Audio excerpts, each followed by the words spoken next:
Isang nakabibinging kalabog. Iyon ang tunog na sumira sa perpektong hapon ni Ara Santos. Ang tunog ng isang munting katawan na bumagsak sa sementadong sahig ng kanilang bakuran. Sinundan ito ng katahimikan, isang katahimikang mas malakas pa sa anumang sigaw. Liw. Parang dumaan ang isang siglo bago muling gumana ang kanyang mga paa. Binitawan niya ang hawak na basahan at tumakbo palabas ng bahay. Doon, sa ilalim ng katanghalian, nakahandusay ang kanyang mundo. Anak! Ang sigaw niya ay tila walang tunog, nilamon ng takot na biglang bumalot sa kanyang puso. Kaninang umaga lang, ang lahat ay puno ng tawa. Nakaupo si Leo sa isang maliit na bangko sa harap niya, habang mainat na tinitirintas ni Ara ang buhok nito na medyo mahaba na. Isang ugali na nakasanayan nilang dalawa tuwing umaga. Nay, mas maganda ba kung ipapaputol ko na to? Sabi ni Anton, parang babae raw ako. Sabi ni Leo, ang boses niya ay may halong pag-aalala ng isang 7 taong gulang. Hinaplos ni Ara ang pisngi ng anak. Hayaan mo si Anton. Ang gwapo-gwapo kaya ng anak ko. Para kang isang munting rockstar. Natawa si Leo at sa tunog niyon, nawala ang lahat ng pagod sa katawan ni Ara. Ang tawang iyon ang kanyang gasolina. Ang mga matang iyon na kumikinang sa tuwa ang kanyang lakas. Sa maliit na apartment na ito sa Quezon City, silang dalawa lang ang magkasama. At sapat na yon. Higit pa sa sapat. Sige na, baka malate ka pa sa klase, sabi ni Ara, tinatapos ang huling tali sa buhok ng anak. Hinalikan niya ito sa noo. I love you, anak. Maging mabait ka sa school, okay? I love you too, nanay, sagot ni Leo, bago kinuha ang kanyang bag at tumakbo palabas ng pinto, puno ng enerhiya. Pinanood siya ni Ara hanggang sa mawala ito sa kanto, isang ngiti ang nakapaskil sa kanyang mga labi. Ang anak niya. Ang kanyang buhay. Ang kanyang lahat. Ngayon, ang alaalang iyon ay parang isang patalim na tumutusok sa kanyang dibdib habang yakap-yakap niya ang walang malay na katawan ni Leo sa loob ng isang tricycle na humaharurot papuntang ospital. Manong, pakibilisan po. Parang awa niyo na, pagmamakaawa niya sa driver, ang bawat segundo ay tila isang kawalang hanggan. Ang puting ilaw ng emergency room ang sumalubong sa kanila. Ang amoy ng antiseptic. Ang nagmamadaling mga yabag ng mga nurse at doktor.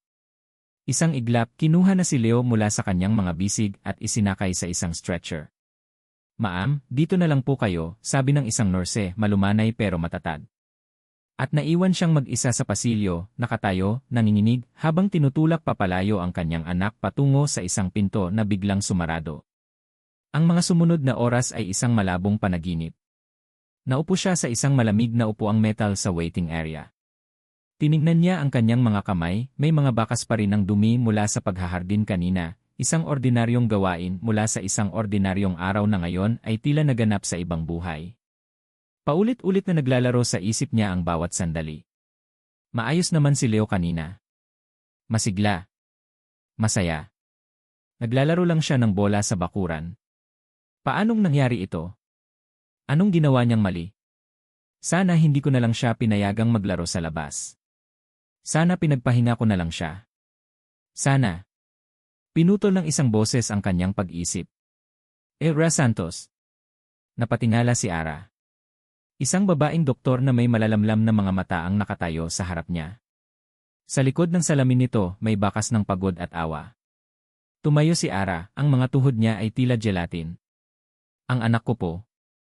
Kumusta na po siya, doktora? Stable na po siya ngayon. Gising na rin. Pero kailangan po nating mag-usap sa opisina ko, sabi ng doktora sa mahinang boses. Sinundan ni Ara ang doktora sa isang maliit at tahimik na silid. Umupo siya sa upuang inalok sa kanya, ang puso niya ay kumakabog na parang tambol. Ang bawat tibok ay isang tanong. Ang bawat paghinga ay isang dasal. Ako si Dra. Elena Reyes, pagpapakilala ng doktora. Huminga siya ng malalim bago nagsalita, at sa sandaling iyon, alam na ni Ara na hindi maganda ang sasabihin nito. Nagsagawa kami ng ilang mga pagsusuri sa dugo ni Leo. Tumigil ito, tila naghahanap ng tamang mga salita. Para kay Ara, ang katahimikan ay isang torture. May nakita kaming abnormalidad sa kanyang mga blood cell count, pagpapatuloy ni Dra. Reyes.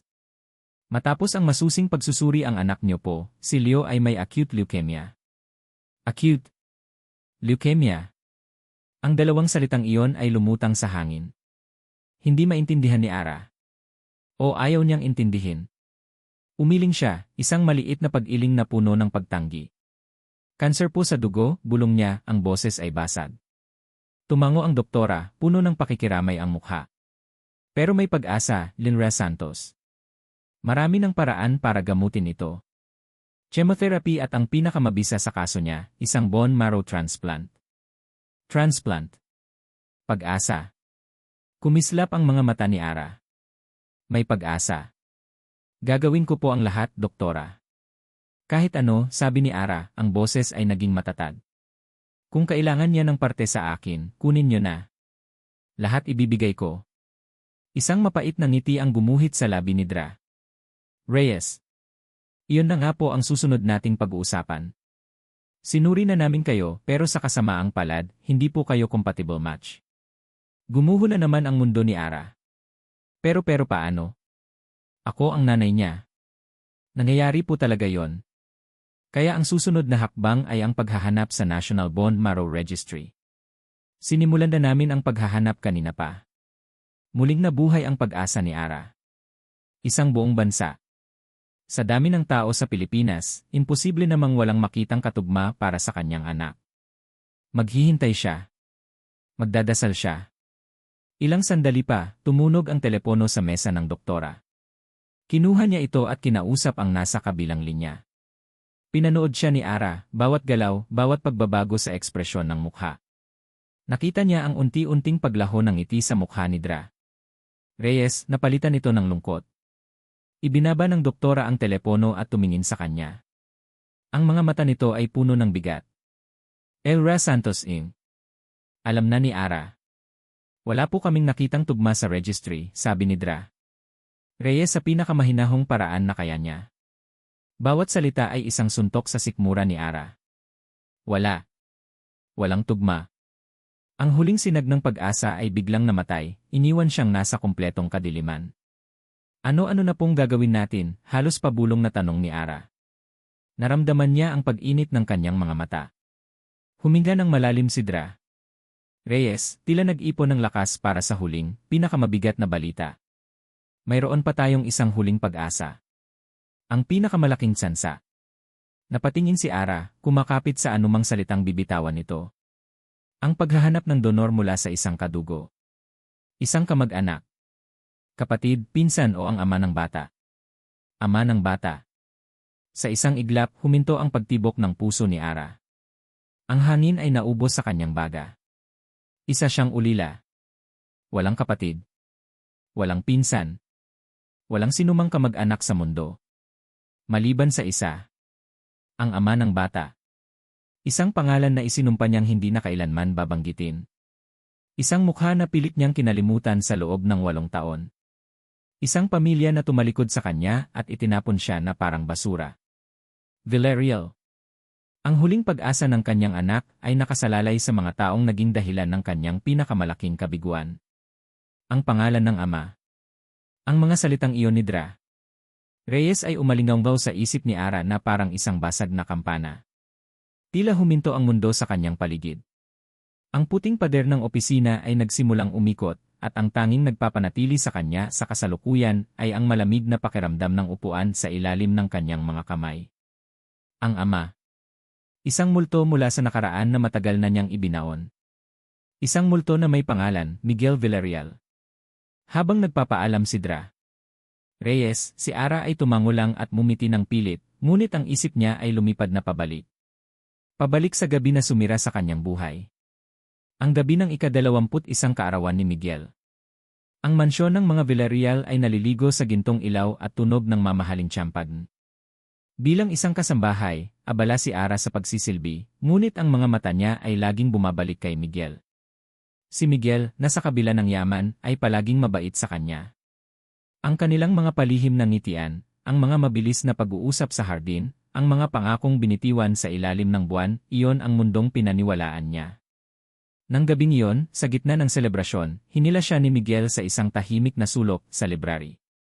Doon, sa gitna ng mga libro na mas matanda pa sa kanilang dalawa, ang mga pangako ay naging mga halik at ang mga pangarap ay tila nagkatotoo.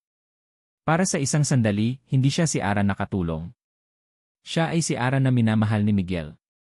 Ngunit ang umaga ay dumating at kasama nito ang katotohanan. Ilang linggo ang lumipas, nalaman niyang nagdadalang tao siya. Sa halip na takot, pag-asa ang naramdaman niya. Ito na yon. Isang patunay ng kanilang pagmamahalan. Buong tapang niyang sinabi ito kay Miguel, at nakita niya ang gulat at pag-aalala sa mga mata nito. Ngunit nangako ito. Aayusin ko to, Ara. Pangako. Ang pangakong iyon ay napako. Ang sumunod na eksena ay malinaw pa rin sa kanyang alaala na parang kahapon lang nangyari. Nakatayo siya sa gitna ng malawak na sala, sa ilalim ng isang dambuhalang chandelier na tila nangungutya sa kanyang kaliitan. Sa harap niya ay si Donna Elvira Villarreal, ang ina ni Miguel, ang mukha ay kasing tigas ng marmol. Isang iskandalo. Iyan ang daladala mo sa pamamahay na ito, malamig na sabi ni Donna Elvira, ang bawat salita ay isang sampal. At sa tingin mo, maniniwala ako na sa anak ko yan. Isa kang manggagamit. Isang ahas. Totoo po ang sinasabi ko, ma'am, umiiyak na sabi ni Ara. Mahal po namin ni Sir Miguel ang isa't isa. Isang malutong na tawa ang kumawala sa bibig ni Donna Elvira. Pagkatapos may inihagis siyang sobre sa paanan ni Ara. Kumalat ang mga bagong imprentang pera sa makintab na sahig. Iyan ang halaga mo. Kunin mo yan at lumayas ka. Huwag na huwag ka nang magpapakita pa. Kung hindi, sisiguraduhin kong magiging impyerno ang buhay mo at ng kung sinumang bastardo na nasa sinapupunan mo. Sa sulok ng kanyang mga mata, nakita niya si Miguel. Nakatayo sa may pintuan, nakayuko, hindi makatingin sa kanya. Hinihintay niya itong magsalita, ipagtanggol siya, panindigan ang kanilang pagmamahalan. Ngunit ang tanging narinig niya ay ang nakabibinging katahimikan mula rito. Iyon ang katahimikang bumasag sa kanyang puso nang higit pa sa anumang masasakit na salita. Sa sandaling iyon, namatay ang lahat. Kinuha niya ang kanyang maliit na bag, nilampasan ang perang nakakalat sa sahig, at lumabas ng mansyon nang hindi lumilingon. Ngayon, sa loob ng ospital, bumalik ang lahat ng sakit. Ang put. Ang kahihiyan. Hindi, bulong niya sa sarili habang naglalakad pabalik sa silid ni Leo. Hindi ako babalik doon. Hindi ako magmamakaawa sa kanila. Pagpasok niya sa kwarto, nakita niya si Leo na mahimbing na natutulog. Ang dating mapupulang pisngi nito ay maputla na. Ang bibig nito ay bahagyang nakaawang, at sa braso nito ay may nakakabit na lidrip. Ang kanyang maliit na mandirigma, ngayon ay mukhang napakaliit at napakarupok. Umupo si Ara sa tabi ng kama at hinawakan ang kamay ng anak. Napakainit. Isang paalala na buhay pa ito, na lumalaban pa ito. Ang pride ba niya? Ang galit ba niya sa nakaraan? Mas mahalaga ba yon kaysa sa buhay ng nag-iisa niyang anak? Tiningnan niya ang payapang mukha ni Leo. Ang mahahabang pilik mata na nagbibigay anino sa maputlang pisngi. Ang munting dibdib na marahang tumataas baba sa bawat paghinga. Ito ang kanyang anghel. Ang kanyang lakas.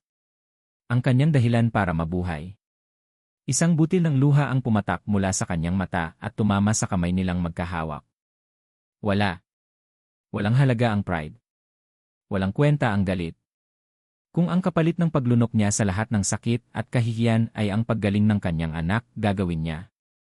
Kahit pa ang ibig sabihin nito ay ang muling pagharap sa bangungot na 8 taon na niyang tinatakbuhan. Hinigpitan niya ang hawak sa kamay ni Leo, isang tahimik na panunumpa ang nabuo sa kanyang puso. Para sa'yo, anak, bulong niya sa hangin. Kahit ano, gagawin ko. Kinabukasan, maaga siyang gumising. Sa ilalim ng malamlam na ilaw ng ospital, hinalikan niya ang noo ni Leo na mahimbing pa ring natutulog dahil sa gamot. Nag-iwan siya ng bilin sa nurse na babalik din siya kaagad. Habang nasa biyahe, tila walang pumapasok sa isip ni Ara. Ang mga pamilyar na tanawin ng Quezon City ay nagdaan sa bintana ng bus na parang mga multo. Ang ingay ng trapiko, ang sigawan ng mga konduktor, lahat ay tila malayo. Ang tanging naririnig niya ay ang malakas na kabog ng sarili niyang dibdib. Bumaba siya sa isang lugar na pilit niyang iwinaksi sa kanyang alaala. Isang lugar kung saan ang hangin ay tila masariwa, ang mga kalsada ay mas malinis, at ang mga bahay ay mga palasyo na napapalibutan ng matataas na pader. Forbes Park. Bawat hakbang palapit sa mansyon ng mga Villarreal ay isang pasakit. Ang bawat paghinga ay mabigat. Para siyang isang sundalong sugatan na bumabalik sa pinangyarihan ng kanyang pinakamalaking pagkatalo. At sa wakas, naroon na siya. Nakatayo sa harap ng dambuhalang gate na bakal na minsan na niyang nilabasan ng luhaan. Walang nagbago. Ang mga pader ay matataas pa rin. Ang pangalang Key Villarreal na nakaukit sa marmol ay tila ng uyam pa rin. Nanginginig ang kanyang kamay habang itinataas ito patungo sa intercom. Ilang pulgada na lang ang layo. Nag-aalangan siya. Bumabalik ang lahat, ang pagmamaltrato ni Donna Elvira, ang katahimikan ni Miguel. Ang kahihiyan. Para kay Leo. Ang pag-iisip sa kanyang anak ang nagbigay sa kanya ng huling lakas. Huminga siya ng malalim at pinindot ang buton. Isang matinis na tunog ang bumasag sa katahimikan. Naghintay siya. Marahil ay isang katulong ang lalabas. O isang security guard na magtatanong kung sino siya at anong kailangan niya. Naghanda siya ng mga salitang sasabihin.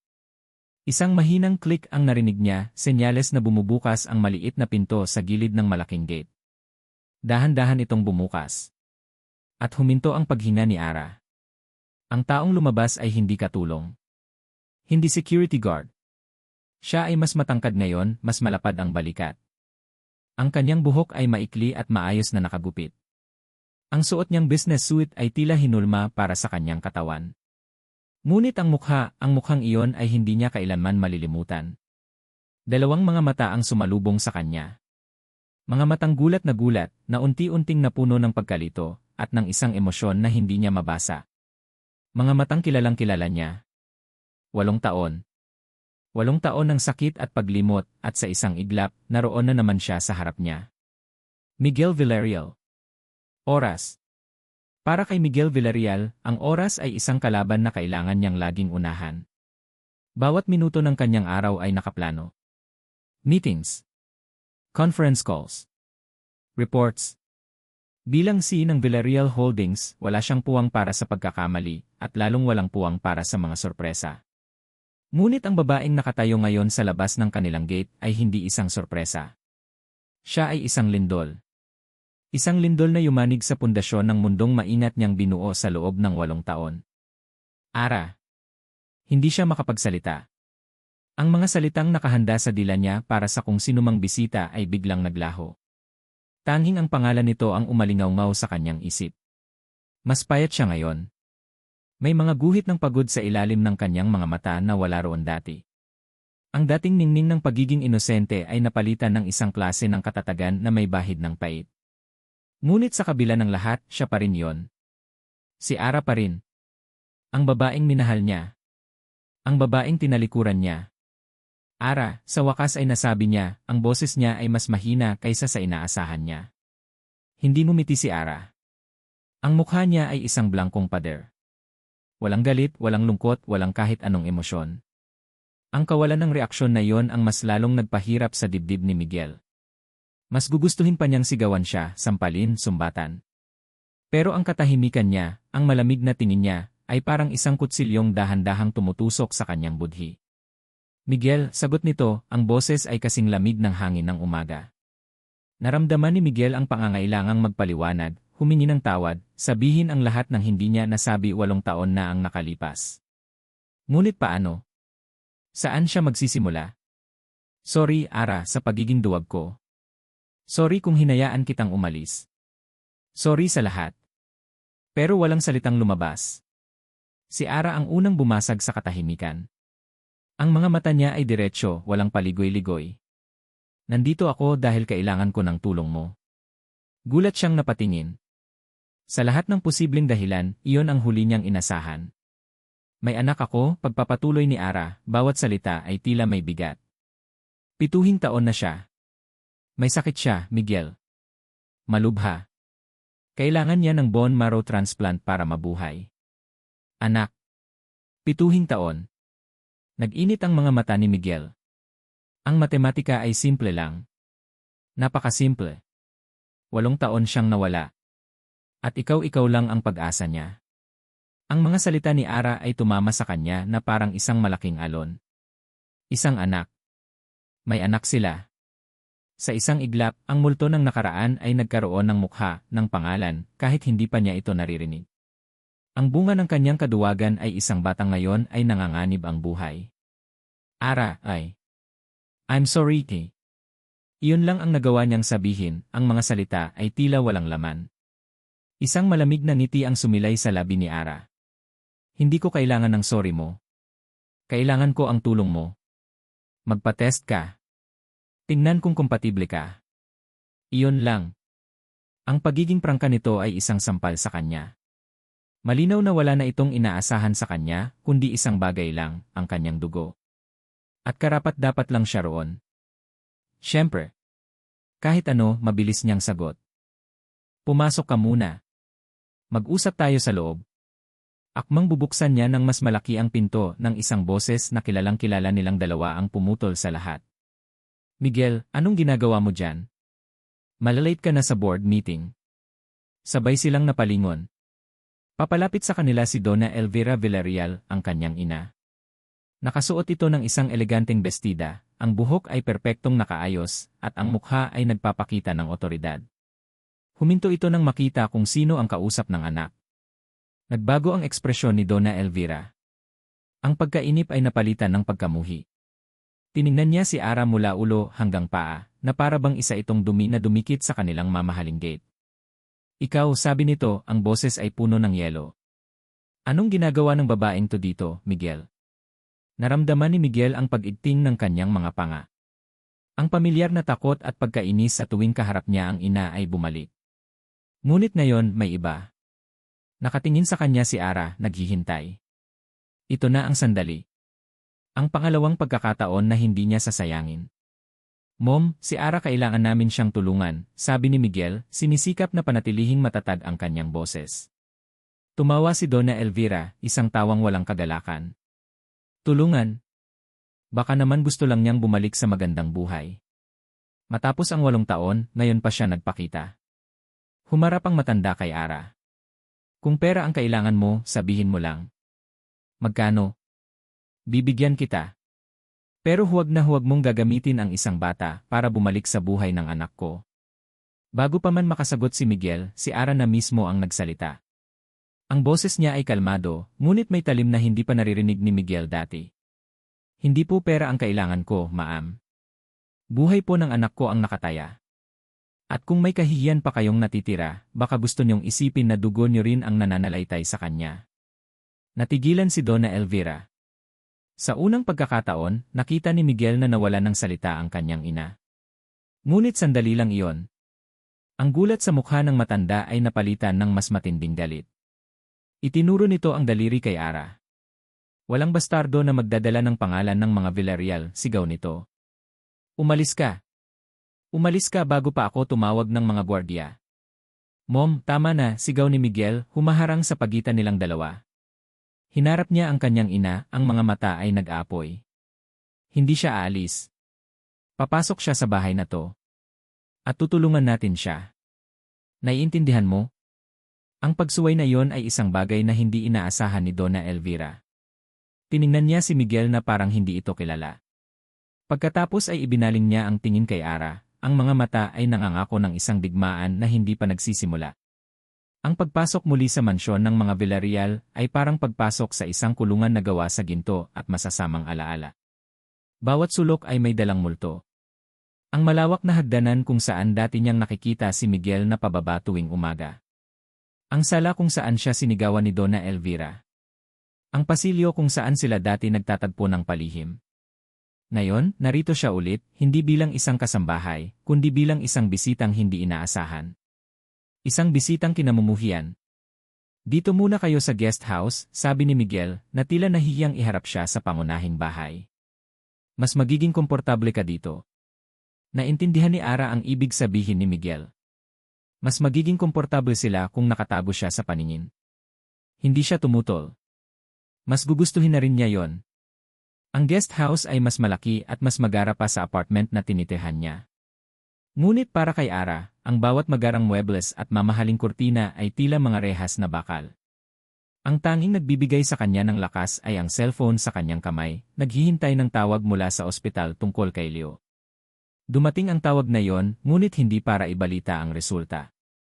Ang doktor ni Leo ang tumawag, nagrerekomenda na para mapadali ang proseso, mas mabuting ilipat si Leo sa ospital kung saan affiliated ang pamilya Villarreal, St. Luke's Medical Center.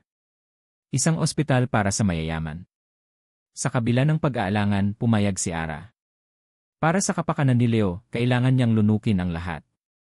Kinabukasan, inilipat si Leo. Nagulat si Ara nang pumasok siya sa pribadong silid. Malawak ito, may sariling sofa, at tanawin ang buong lungsod. Nakita niya ang pagkislap sa mga mata ng anak habang nililibot nito ang tingin. Wow, Nay! Ang ganda dito! Parang hotel, masayang sabi ni Leo. Isang kirot ang naramdaman ni Ara. Ito ang buhay na dapat ay mayroon ang kanyang anak. Ngunit sa halip, pinili niyang ilayo ito sa lahat ng ito. Tama ba ang naging desisyon niya? Habang inaayos niya ang mga gamit ni Leo, isang katok ang narinig niya sa pinto.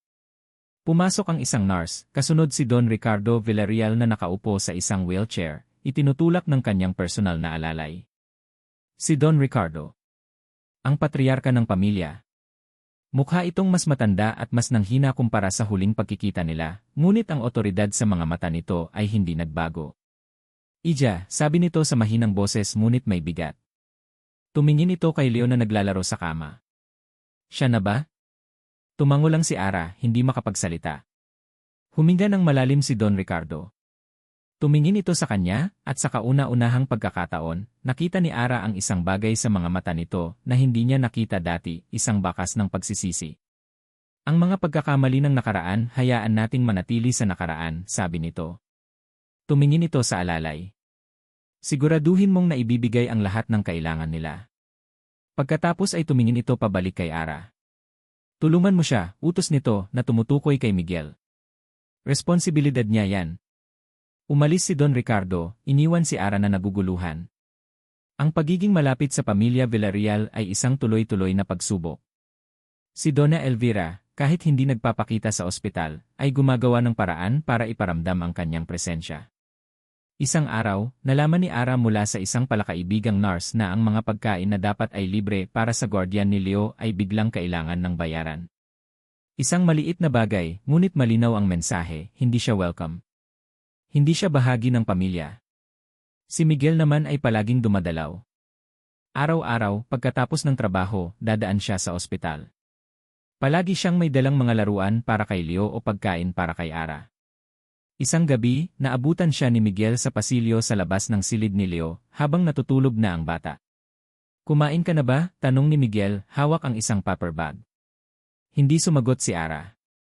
Nakatingin lang siya sa malayo. Ara, please. Kausapin mo naman ako, pagmamakaawa ni Miguel. Gusto kong bumawi. Sa'yo at sa kanya. Bumawi, malamig na sagot ni Ara. Paano, Miguel? Ibabalik mo ba ang 8 taon? Ibabalik mo ba ang mga gabing umiiyak ako kasi wala akong pambili ng gatas? Ang mga araw na nag-aalala ako kung paano ko siya bubuhayin mag-isa? Alam kong hindi pero hayaan mo akong subukan. Nandito lang ako para sa anak ko, matigas na sabi ni Ara, inuulit ang mga salitang sinabi niya sa gate. Pagkatapos nito, aalis kami. Babalik kami sa buhay namin. Tumingin si Miguel sa kanya, ang mga mata ay puno ng sakit. Buhay niyo. Ara, anak ko rin siya. May karapatan din ako. Karapatan, mapait na tumawa si Ara. Nasaan ang karapatan mo noong ipinagtatabuyan kami ng nanay mo? Nasaan ka noong kailangan ka namin? Hindi nakasagot si Miguel. Muli, ang katahimikan niya ang nagsilbing sagot. Tumalikod si Ara at akmang babalik na sa silid nang tumunog ang kanyang cellphone. Isang hindi rehistradong numero. Hello, sagot niya. Ra Santos. Si Dra. Reyes po ito. Biglang kumabog ang dibdib ni Ara. Ito na. Doktora, may resulta na po ba? Opo, kakalabas lang. Kinuha na rin namin ang sample ni Don Ricardo para isabay na. Kumusta po? Si Miguel po compatible ba siya? Tanong ni Ara, ang boses ay nanginginig. Sa likod niya, naramdaman niyang lumapit si Miguel, nakikinig. Isang sandali ng katahimikan sa kabilang linya. I'm sorry, Lera Santos, sabi ng doktora. Hindi siya match. Gumuho ang pag-asa sa puso ni Ara. Naramdaman niyang nanghina ang kanyang mga tuhod. Hindi. Hindi pwede. Pero pagpapatuloy ng doktora, may isa pa tayong pag-asa. Ang huling pag-asa. Napahawak si Ara sa pader para suportahan ang sarili. Sino po? Hinihintay pa namin ang kumpletong resulta ng compatibility test, pero base sa preliminary screening ang natitirang pag-asa ni Leo ay si Don Ricardo. Hindi siya match. Ang apat na salitang iyon mula sa kabilang linya ng telepono ni Ara ay isang malakas na suntok sa sikmura ni Miguel. Pakiramdam niya ay nawalan ng hangin ang buong pasilyo ng ospital. Ang pag-asang nagsimulang sumibol sa kanyang puso, ang pag-asang sa pamamagitan ng kanyang dugo ay matutubos niya kahit katiting ang kanyang mga pagkakamali ay biglang nalanta at namatay. Napatingin siya kay Ara. Nakita niya ang pagguho ng pag-asa sa mukha nito, ang paghina ng kanyang mga tuhod. At sa sandaling iyon, mas kinamuhian niya ang kanyang sarili. Kahit sa simpleng bagay na ito, nabigo pa rin siya. Nabigo niya ulit sila. Pero ang huling sinabi ng doktora ay nag-iwan ng isang sinag ng liwanag, si Dad. Si Don Ricardo. Isang kakaibang halo ng kaluwagan at pag-aalala ang naramdaman ni Miguel. Kaluwagan dahil may pag-asa pa para sa bata. Pag-aalala dahil alam niyang ang kanyang ama ay may sarili na ring karamdaman at mahina na ang katawan. Ang mga sumunod na araw ay puno ng matinding tensyon. Ang buong pamilya Villarreal ay tila naglalakad sa mga karayom habang hinihintay ang pinal na resulta. Si Donna Elvira ay naging mas tahimik kaysa dati, ngunit ang katahimikan niya ay may bigat, isang babala ng paparating na bagyo. Si Miguel naman ay pilit na dinidistansya ang sarili sa emosyon. Itinuon niya ang kanyang atensyon sa mga papeles mula sa opisina, sa mga tawag, sa kahit anong bagay na makakapag-abala sa kanya. Ngunit tuwing gabi, bumabalik siya sa ospital. Hindi para kausapin si Ara, na malinaw na ayaw siyang makita, kundi para lang makita ang bata mula sa siwang ng pinto. Si Leo. Ang kanyang anak. Pinapanood niya itong maglaro sa kama, magbasa ng libro, o simpleng manood ng AC. Sa bawat ngiti ng bata, may kung anong kumikirot sa puso ni Miguel. Ang ngiting iyon, ang hugis ng mga mata, ang paraan ng pagtawa nito, bakas niya ang nakikita niya. At sa bawat sandaling iyon, mas lalo niyang nararamdaman ang bigat ng 8 taong nasayang. Sa wakas, dumating ang araw ng katotohanan. Tumawag si Dra. Reyes at pinapapunta silang lahat sa ospital. Nang dumating si Miguel sa conference room ng ospital, naroon na silang lahat. Si Ara, nakaupo sa isang sulok, ang mukha ay blanko pero bakas ang pag-aalala.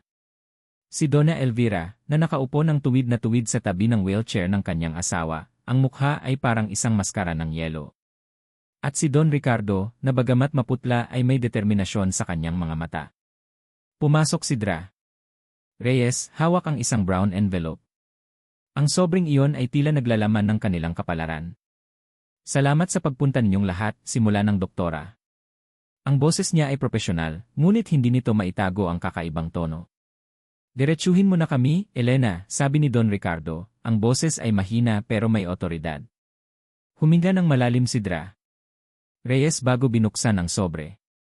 Inilabas niya ang ilang papel at inilatag sa mesa. Gaya ng inaasahan base sa preliminary tests, sabi niya, may magandang balita po tayo. 100% compatible po si Don Ricardo bilang bone marrow donor para kay Leo. Isang kolektibong buntong hininga ng kaluwagan ang narinig sa silid. Napapikit si Ara, at nakita ni Miguel ang isang butil ng luha na dumaloy sa pisngi nito. Kahit si Donna Elvira ay tila bahagyang nakahinga ng maluwag. Para kay Miguel, isang malaking tinik ang nabunot sa kanyang dibdib. Maliligtas ang bata. Iyon ang mahalaga. Pero pagpapatuloy ni Dra. Reyes, at ang isang salitang iyon ay nagpatahimik muli sa lahat. Tumingin siya sa kanila isa-isa, ang kanyang mga mata ay nagtagal ng kaunti kay Miguel at Donna Elvira. May isa pa kaming natuklasan. Isang bagay na hindi namin inaasahan. Kinabahan si Miguel. Ano pa ba ito? Bilang standard procedure para sa potential donors na may malapit na relasyon sa pasyente, nagsasagawa kami ng DNA marker comparison para kumpirmahin ang genetic link. Ito ay para masigurong tama ang data na hawak namin. Tumingin si Dra. Reyes sa mga papel. Ang compatibility sa pagitan ng isang lolo at apo ay karaniwang mataas, pero bihira ang perfect match. Ang antas ng compatibility sa pagitan ni Don Ricardo at ni Leo ay pambihira. Anong ibig mong sabihin? Tanong ni Donna Elvira, ang boses ay may bahid na ng inis. Hindi sumagot si Dra. Reyes. Sa halip, kinuha niya ang isang papel at iniabot ito kay Don Ricardo. Tiningnan ito ng matanda. Nanlaki ang mga mata nito. Pagkatapos ay dahan-dahan itong tumingin kay Miguel, ang ekspresyon ay hindi mabasa. Basahin mo, Miguel, utos ng ama niya. Nanginginig ang kamay ni Miguel habang inaabot ang papel. Ang mga salita at numero ay tila lumulutang sa una. Ngunit habang binabasa niya, unti-unti itong nagiging malinaw. Hindi lang ito compatibility report. Ito ay isang paternity test result. Subject A, Leo Santos. Subject B, Miguel Villarreal. Subject C, Don Ricardo Villarreal. At sa ilalim, ang mga salitang nagpatigil sa kanyang mundo. Conclusion, based on the Yan markers analyzed, there is a 79.7% probability that Lee Santos is the biological grandson of Yam Ricardo Villarreal. The results indicate that Miguel Villarreal is the biological father. Binitawan niya ang papel na para siyang napaso. Ang hangin ay tuluyang naubos sa kanyang mga baga. Ang katotohanang matagal na niyang pinaghihinalaan, ang katotohanang pilit na iwinawaksi ng kanyang ina, ay narito na ngayon, nakasulat sa itim at puti. Isang katotohanang hindi matatakasan. Ang anak ni Ara ay anak niya. Ang batang nangangailangan ng tulong ay ang kanyang sariling dugo. Ang kanyang tagapagmana. Hindi.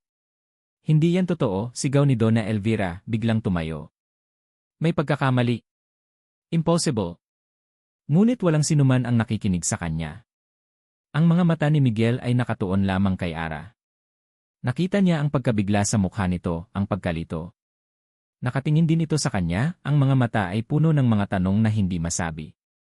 Dahan-dahan, sa gitna ng naghahalong emosyon sa silid, narinig ni Miguel ang sarili niyang boses, isang bulong na puno ng pagkamangha, pagsisisi, at isang katotohanang matagal nang dapat niyang inamin. Anak ko siya. Hindi totoo. Paulit-ulit na sinasabi ni Elvira Villarreal sa kanyang sarili, habang nakaupo sa loob ng kanyang magarang sasakyan, papalayo sa ospital.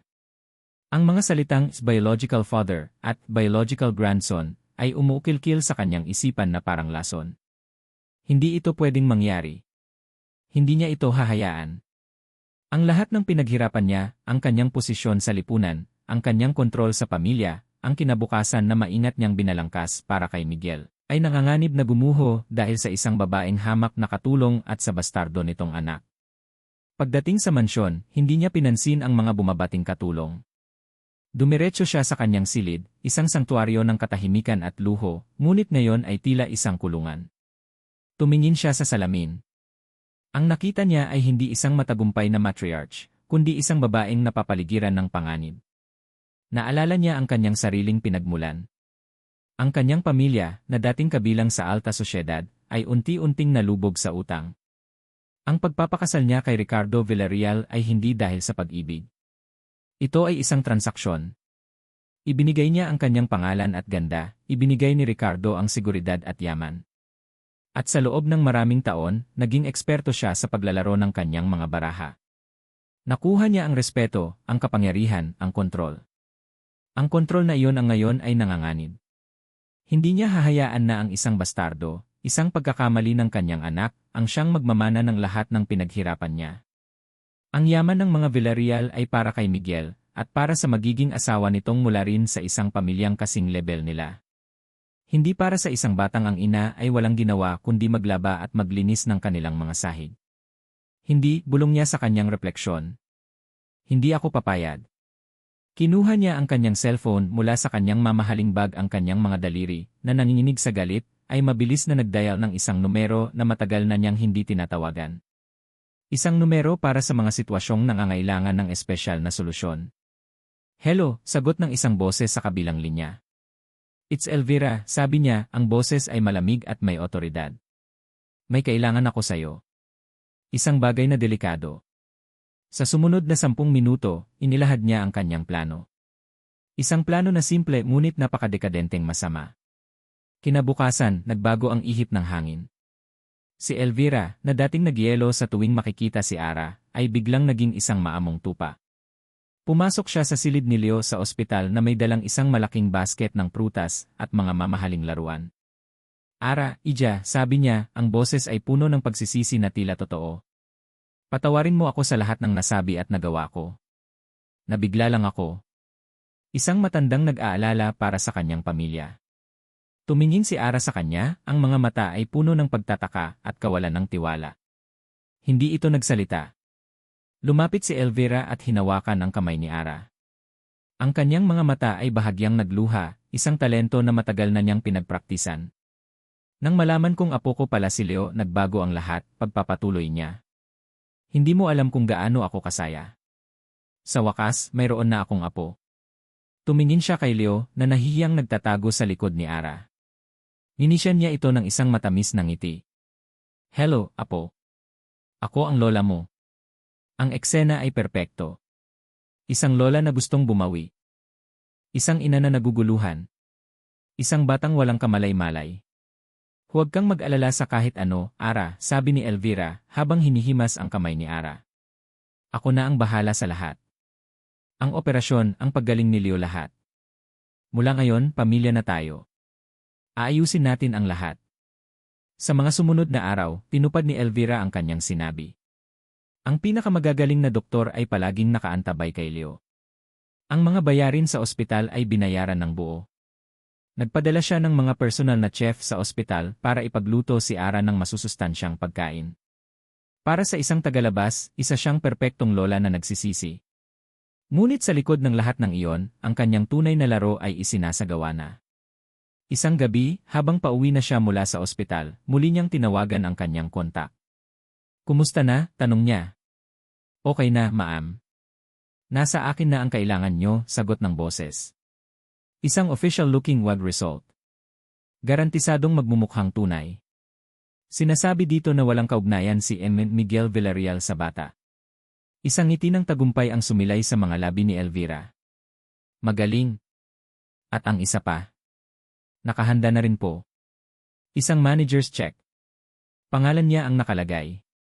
Blanco ang amount. Kayo na po ang maglalagay kung magkano. Perfect, sabi ni Elvira. Ihanda mo na ang lahat. Malapit na ang operasyon. Pagkatapos nyon, oras na para tapusin ang larong ito. Ibinaba niya ang telepono. Mula sa bintana ng kanyang sasakyan, natanaw niya ang gusali ng ospital kung nasaan sina Ara at Leo. Ang mga ilaw mula sa silid ng mga ito ay kumikinang sa gitna ng kadiliman. Napangisi si Elvira. Magdiwang ka muna, Ara. Maniwala ka muna sa lahat ng kasinungalingan ko. Dahil sa oras na mailigtas ng asawa ko ang buhay ng anak mo, sisiguraduhin kong iyon na rin ang huling araw na ituturing kayong pamilya.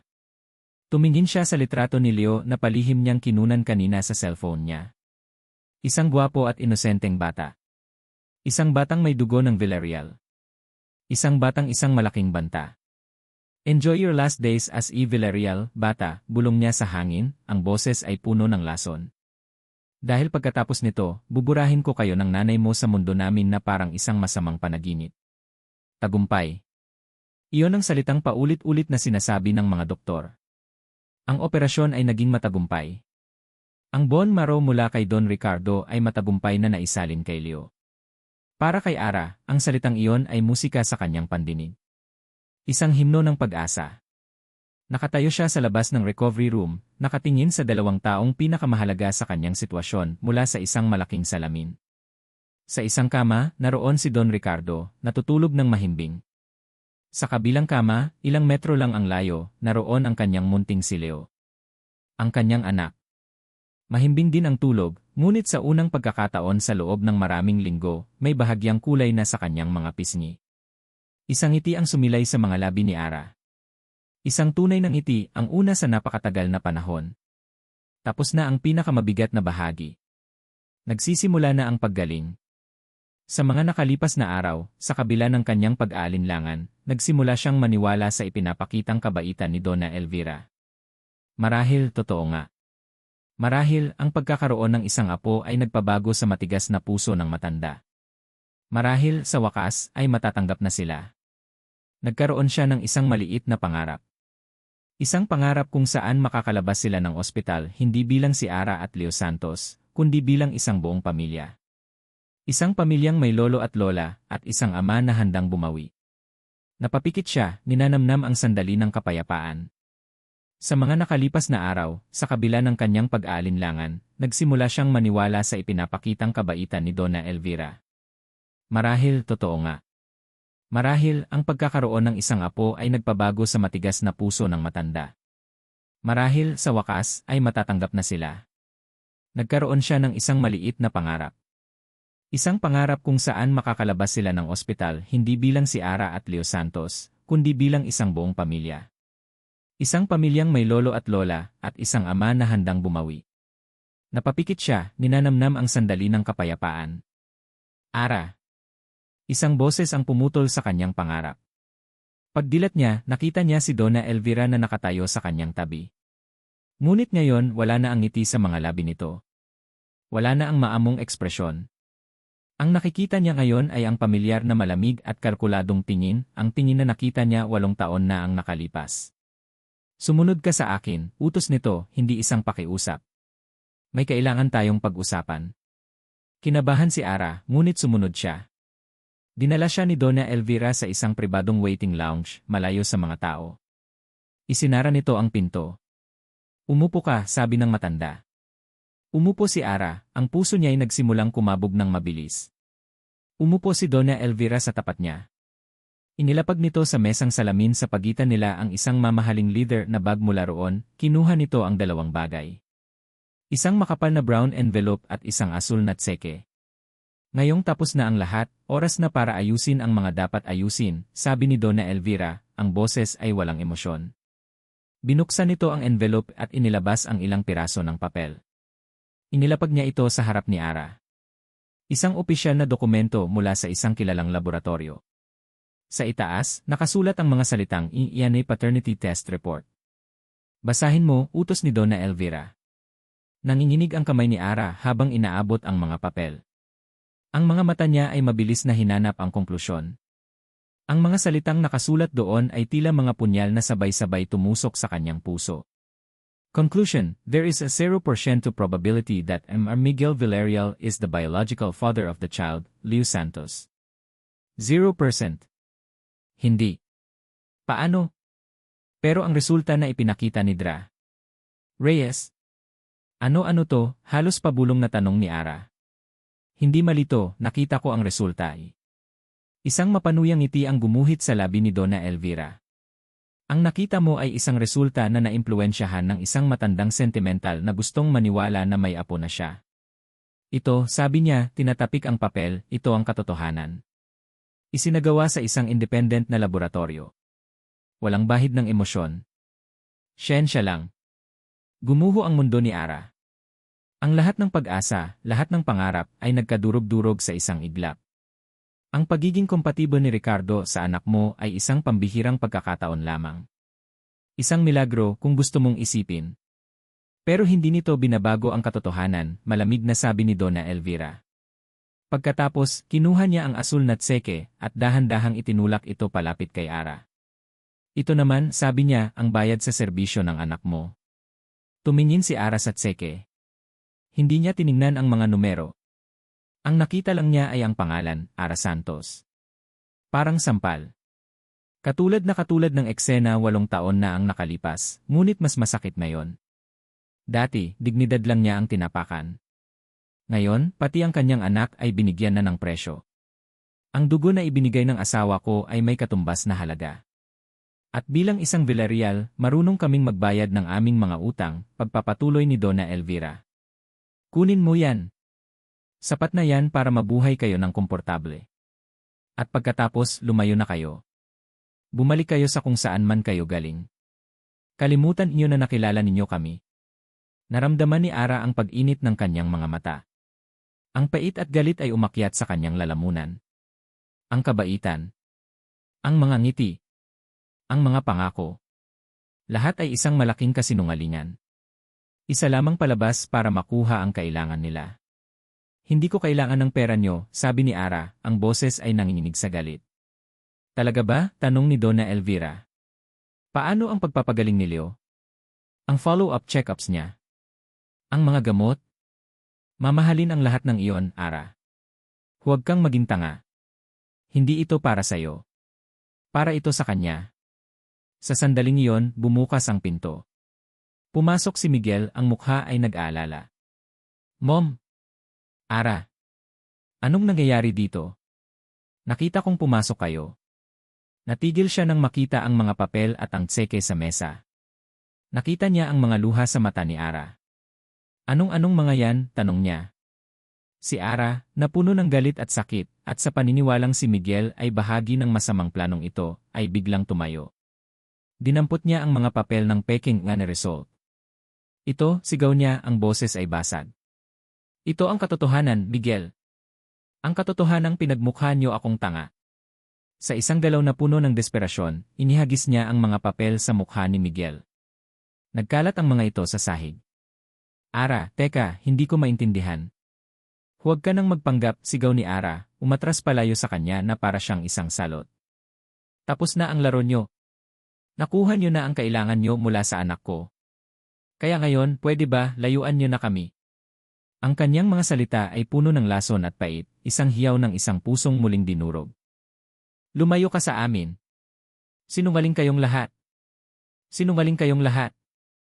Ang mga salitang iyon ni Ara ay tumama kay Miguel na parang kidlat. Ang sakit sa boses nito, ang tindi ng galit sa kanyang mga mata, ito ay tunay. Hindi ito pag-arte. At sa isang iglap, naintindihan niya. Hindi bahagi si Ara ng kung anumang laro na nangyayari. Biktima rin siya. Dinampot niya ang isang piraso ng papel mula sa sahig. Binasa niya ang nakasulat. 0% probability. Isang malamig na takot ang gumapang sa kanyang likuran. Tumingin siya sa kanyang ina, na ngayon ay nakatayo na, ang mukha ay nagpapakita ng isang malamig na tagumpay. Mom, anong ibig sabihin nito? Tanong ni Miguel, ang boses ay mahinahon ngunit may bigat ng isang paparating na bagyo. Iyan ang katotohanan, anak, sagot ni Donna Elvira. Nabulag lang tayong lahat. Nagkamali ang unang resulta. Hindi, madiin sabi ni Miguel. Tumingin siya kay Ara, na nakasandal na sa pader, umiiyak ng tahimik. Ara, maniwala ka sa akin, wala akong kinalaman dito. Huwag mo na akong lokohin, Miguel, humihikbing sagot ni Ara. Pare-pareho lang kayo. Hindi totoo yan, git ni Miguel. Hinarap niyang muli ang kanyang ina. Mom, anong ginawa mo? Sabihin mo sa akin ang totoo. Ang totoo ay hindi mo anak ang batang yan, tumaas na ang boses ni Donna Elvira. Isang malaking pagkakamali ang lahat. At ngayon, ayusin ko to. Ang kanilang sigawan ay umalingaw sa tahimik na lounge. Hindi nila namalayan na ang pinto sa kabilang dulo ng silid, na nakakonekta sa recovery area, ay dahan-dahang bumukas. Ang ingay ninyo. Isang boses, mahina ngunit puno ng kapangyarihan, ang pumutol sa kanilang pagtatalo. Sabay-sabay silang napalingon. Nakatayo sa may pintuan, nakahawak sa balikat ng isang nurse para suporta, ay si Don Ricardo Villarreal. Gising na gising. Ang kanyang mga mata, bagamat may bakas pa ng operasyon, ay matalas at nakatutok sa kanyang asawa. Ricardo, anong ginagawa mo dito? Kailangan mong magpahinga, nag-aalalang sabi ni Donna Elvira, ang kanyang pagkataranta ay halata. Paano ako makakapagpahinga kung naririnig ko ang mga kasinungalingan mo hanggang sa loob ng kwarto ko? Sagot ni Don Ricardo, dahan-dahang humakbang papasok sa silid. Dad, mabutit gising ka na, sabi ni Miguel. Si Mong may pinapakita siyang mga peking papel. Alam ko, putol ni Don Ricardo. Tumingin ito kay Elvira, at sa unang pagkakataon, nakita ni Miguel ang purong galit sa mga mata ng kanyang ama na nakatutok sa kanyang ina. Elvira, sabi ni Don Ricardo, bawat salita ay mabigat. Akala mo ba hindi ko alam ang mga laro mo?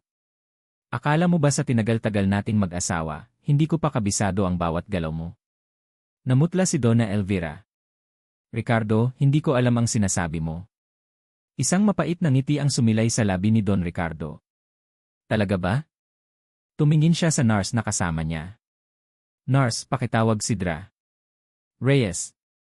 Sabihin mong dalhin niya rito ang totoong resulta. Lalong nataranta si Elvira. Anong totoong resulta?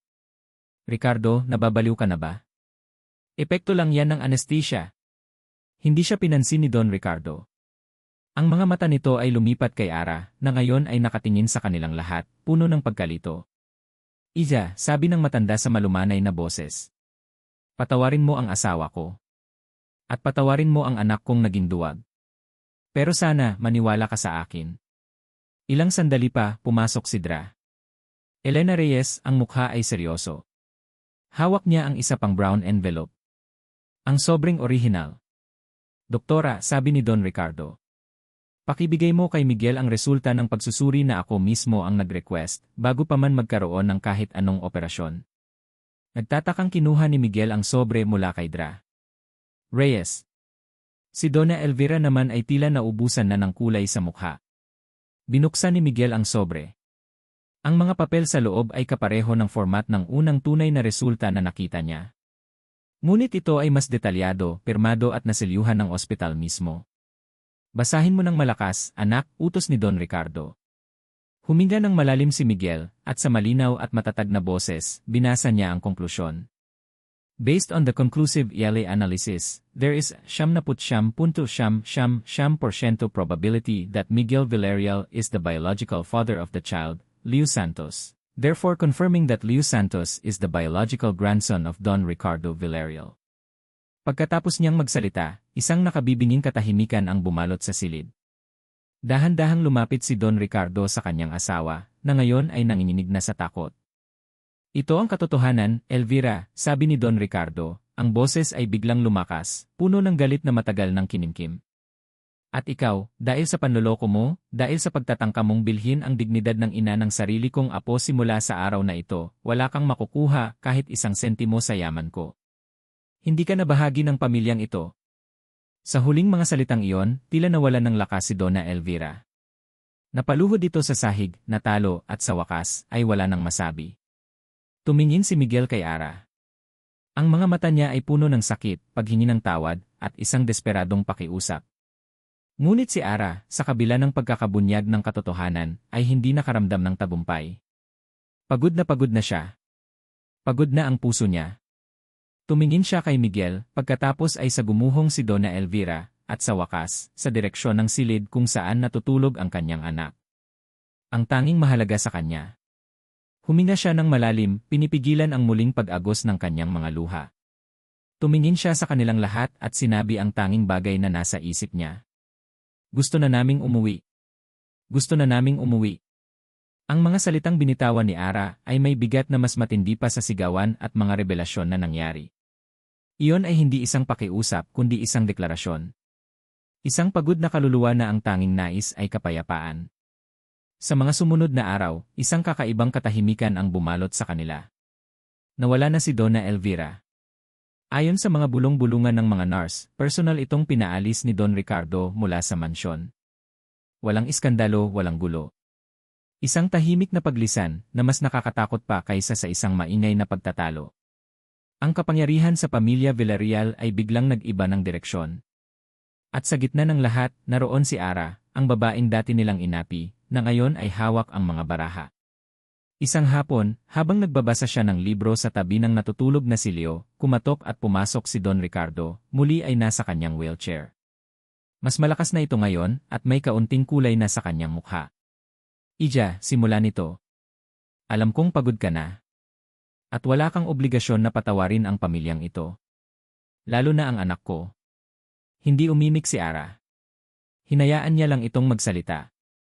Pero apo ko ang batang iyan, pagpapatuloy ni Don Ricardo, ang tingin ay nasa natutulog na si Leo. Ang kaisa-isang tagapagmana ng lahat ng pinaghirapan ko. Kaya ang kinabukasan niya, at ang kinabukasan ng pamilyang ito, ay nasa iyong mga kamay.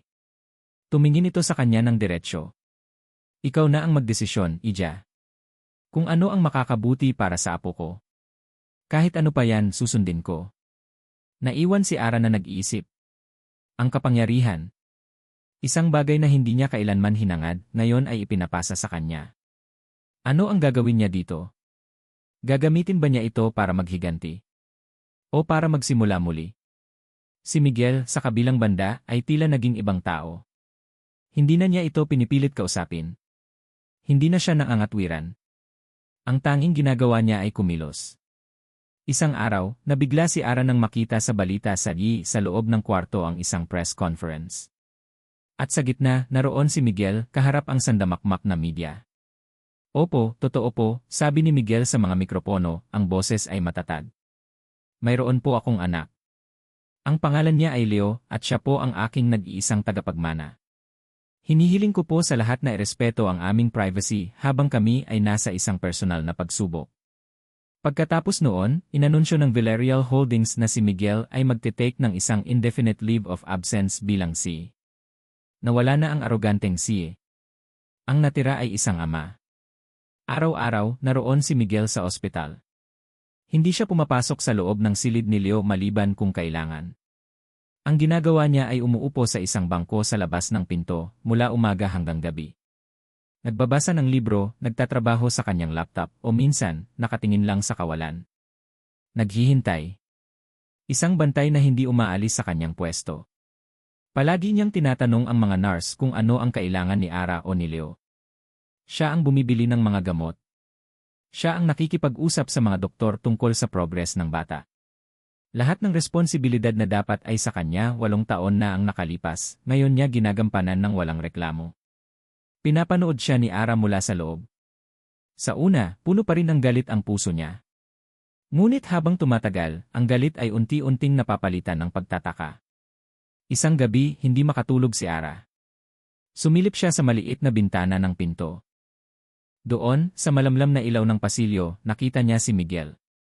Nakaupo ito sa sahig sa labas ng pinto, ang likod ay nakasandal sa pader at natutulog. Ang kanyang mamahaling suit ay lukot na at may bakas ng pagod sa kanyang mukha. Isang bagay ang kumurot sa puso ni Ara.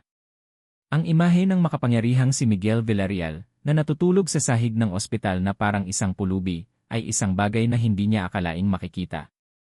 Kinabukasan, habang naglalaro si Leo sa kanyang kama, may ibinulong ito kay Ara. "Nay, sino po yung lalaki na laging nasa labas?" Siya ang papa mo, sagot ni Ara. Sa unang pagkakataon ay binigkas ang salitang iyon. Talaga po, kumislap ang mga mata ni Leo. Pwede ko po ba siyang makita? Huminga ng malalim si Ara. Marahil oras na. Binuksan niya ang pinto. Nagulat si Miguel nang makita siyang nakatayo roon. Gusto kang makita ni Leo, sabi ni Ara sa mahinang boses. Dahan-dahang tumayo si Miguel. Pumasok siya sa silid. Ito ang unang pagkakataon na makakalapit siya sa bata nang may pahintulot. Lumapit siya sa kama, ang mga mata ay hindi maalis kay Leo. "Hi," sabi ni Miguel, ang boses ay halos pabulong. "Hi, Papa," sagot ni Leo, isang malaking ngiti ang sumilay sa kanyang mga labi. At sa sandaling iyon, sa simpleng salitang iyon, naramdaman ni Ara ang pagbitaw ng isang mabigat na kadena sa kanyang puso. Ang galit. Ang pride. Ang sakit. Ang pagpapatawad ay hindi pa buo, ngunit sa unang pagkakataon, nakita niya ang 100 patungo roon. 100 na hindi para sa kanya, o para kay Miguel, kundi para sa batang nasa harap nila, na ang tanging nais ay isang ama. Ara Santos. Papa. Ang salitang iyon mula sa bibig ni Leo ay parang isang susi na nagbukas sa huling nakakandadong silid sa puso ni Ara. Ang silid kung saan niya itinago ang lahat ng pait at galit. Nang marinig niya ang purong saya sa boses ng kanyang anak, naintindihan niya. Ang paghihiganti ay hindi ang pagpaparusa kay Miguel o sa mga Villarreal. Ang tunay na pagbangon ay ang pagbuo ng isang masayang kinabukasan para kay Leo. Sa mga sumunod na araw, hinayaan ni Ara si Miguel na maging bahagi ng kanilang maliit na mundo sa loob ng ospital. Sa una, ito ay awkward. Si Miguel, na sanay mag-utos sa mga board meetings, ay hindi alam kung paano magbalat ng mansanas para sa isang bata. Si Ara, na sanay na siya lang ang nag-aalaga kay Leo, ay kailangang matutunang magbigay ng espasyo. Ngunit unti-unti, nakikita niya ang pagbabago. Nakikita niya kung paano matyagang tinuturuan ni Miguel si Leo na buuin ang isang Lego set. Naririnig niya ang mga tawa ni Leo habang binabasahan ito ni Miguel ng mga kwento. At nakikita niya ang tingin sa mga mata ni Miguel tuwing nakatingin ito kay Leo, isang tingin ng purong pagmamahal at pagsisisi. Isang linggo bago ang araw na pwede nang lumabas ng ospital si Leo, kinausap ni Ara si Miguel. Ito ang kanilang unang tunay na pag-uusap mula nang mangyari ang lahat. Umupo sila sa sopa sa loob ng silid habang mahimbing na natutulog si Leo. Miguel, simula ni Ara, ang boses ay kalmado na. Kailangan nating mag-usap tungkol sa kung ano ang mangyayari paglabas natin dito. Tumingin si Miguel sa kanya, ang mga mata ay puno ng pag-asa at takot. Kahit anong gusto mo, Ara. Kung gusto ninyong tumira sa mansyon o kung gusto mo ng sarili mong bahay kahit ano, ibibigay ko. Umiling si Ara. Hindi ko kailangan ng yaman nyo, Miguel. Hindi iyon ang habol ko noon at lalong hindi ngayon. Huminga siya ng malalim. Ang kailangan ng anak ko ay isang ama. Hindi isang siye. Hindi isang tagapagmana. Isang ama. Nakita niya ang paglunok ni Miguel. Tumango ito. Gagawin ko ang lahat, Ara. Patutunayan ko sa'yo. Sa inyo. Alam ko, sagot ni Ara, at sa pagkakataong ito, may kasama na itong isang maliit na ngiti. Kaya ito ang gusto kong mangyari. Babalik kami ni Leo sa apartment namin sa Quezon City. Doon kami mamumuhay. Pero, Ara, maliit lang yon. Iyon ang tahanan namin, putol ni Ara, ngunit may lambing na sa kanyang boses. At kung gusto mong maging bahagi ng buhay ng anak mo, kailangan mong pumasok sa mundo namin. Hindi kami ang papasok sa mundo mo. Natahimik si Miguel. Pinoproseso ang kanyang mga sinabi. Hindi ko sinasabing magiging madali, pagpapatuloy ni Ara. Marami pa tayong kailangang ayusin. Marami pa akong sugat na kailangang gumaling. Pero para kay Leo handa akong subukan. Isang butil ng luha ang pumatak sa mata ni Miguel. Hindi luha ng kalungkutan, kundi ng pasasalamat. Salamat, Ara. Salamat. Miguel Villarreal. Ang araw ng paglabas nila sa ospital ay isang araw na hindi malilimutan ni Miguel. Ang araw na ito ay mas mahalaga pa kaysa sa anumang business deal na naipanalo niya. Habang nag-aayos si Ara ng mga gamit, nilapitan siya ng kanyang ama, si Don Ricardo. Anak, sabi nito. Sigurado ka ba dito? Ang mamuhay sa isang simpleng apartment. Opo, Dad, sagot ni Miguel nang walang pag-aalinlangan. Doon po ang pamilya ko. Doon po ako dapat. Ngumiti si Don Ricardo, isang tunay na ngiti ng pagiging proud. Tama yan. Ang tunay na yaman ay hindi nasa bangko. Nasa pamilya. Ipinagmamalaki kita, anak. Tinapik nito ang kanyang balikat bago umalis.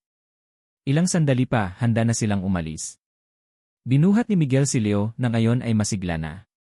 Si Ara naman ay dala ang kanilang mga bag. Habang naglalakad sila sa pasilyo ng ospital, tila nag-slow motion ang lahat para kay Miguel. Ang bawat hakbang ay isang hakbang papalayo sa kanyang dating buhay at papalapit sa isang bago at hindi tiyak na kinabukasan. Paglabas nila ng ospital, ang sikat ng araw ang sumalubong sa kanila. Hindi sila sumakay sa isang magarang kotse na may driver. Sa halip, isang ordinaryong grab car ang naghihintay sa kanila, isang sasakyang pinabok ni Ara. Nang makaupo na sila sa loob, si Leo ay nasa gitna nilang dalawa. Hinawakan ng bata ang kamay ni Miguel sa isang gilid at ang kamay ni Ara sa kabila. Uwi na tayo, Papa, Nanay, masayang sabi ni Leo. Tumingin si Miguel kay Ara na nakatingin din pala sa kanya. Nakita niya sa mga mata nito ang mga bakas pa rin ng sakit, ngunit sa ilalim noon, mayroon ng pag-asa. Sisimulan natin ulit, bulong ni Miguel para lang marinig nilang dalawa. Kahit gaano katagal. Hihintayin kita. Isang maliit ngunit tunay na ngiti ang sumilay sa labi ni Ara. Dahan-dahan tumango ito. Habang umaandar ang sasakyan, papalayo sa toreng salamin ng S.E. Lucas at papunta sa magulo, ngunit buhay na mga kalsada ng Quezon City, alam ni Miguel na ito pa lang ang simula. Marami pang pagsubok. Marami pang kailangang patunayan. Ngunit sa unang pagkakataon sa kanyang buhay, naramdaman niyang nasa tamang landas siya. Hindi na siya si Miguel Villarreal ang tagapagmana. Siya si Miguel, isang ama. At hawak niya sa kanyang mga kamay ang kanyang tunay na yaman. At dito nagtatapos ang kwento ni Ara, Miguel, at ng kanilang munting si Leo. Mula sa kaibuturan ng aking puso, maraming salamat po sa inyong pagsubaybay. Salamat sa bawat minutong inilaan nyo upang samahan ang ating mga bida sa kanilang mahirap ngunit makabuluhang paglalakbay. Habang isinusulat ko ang bawat kabanata, kasama rin nyo akong umiyak sa paghati ni Ara, nainis sa pagiging duwag ni Miguel, at nagalit sa mga laro ni Elvira. Naramdaman ko ang bawat tibok ng kanilang mga puso, at umasa ako, kasama ninyo, na sa huli ay mangingibabaw pa rin ang pag-ibig at pag-asa. Ang kwentong ito ay isang paalala na ang tunay na lakas ay madalas na matatagpuan sa gitna ng kahinaan. Ito ay tungkol sa walang kapantay na pagmamahal ng isang ina na handang isakripisyo ang lahat para sa kanyang anak. Ito ay tungkol sa pagpapatawad, hindi lamang sa iba, kundi pati na rin sa ating mga sarili. At higit sa lahat, ito ay isang paalala na ang tunay na yaman ay hindi nasusukat sa pera o sa apelyido, kundi sa pamilyang ating binubuo at sa mga pusong ating pinipiling pagalingin. At ngayon, kayo naman ang nais kong pakinggan. Ano ang inyong naramdaman sa pagtatapos ng ating kwento? Anong aral o mensahe ang pinakatumatak sa inyong puso? Inaanyayahan ko kayong iwan ang inyong mga saloobin sa comment section sa ibaba. Ang bawat isa sa inyong mga komento ay mahalaga at nagbibigay inspirasyon sa akin. Muli, ang aking taos-pusong pasasalamat sa inyong lahat. Kayo ang dahilan kung bakit ang mga kwentong tulad nito ay nabibigyang buhay. Hanggang sa ating susunod na kwento.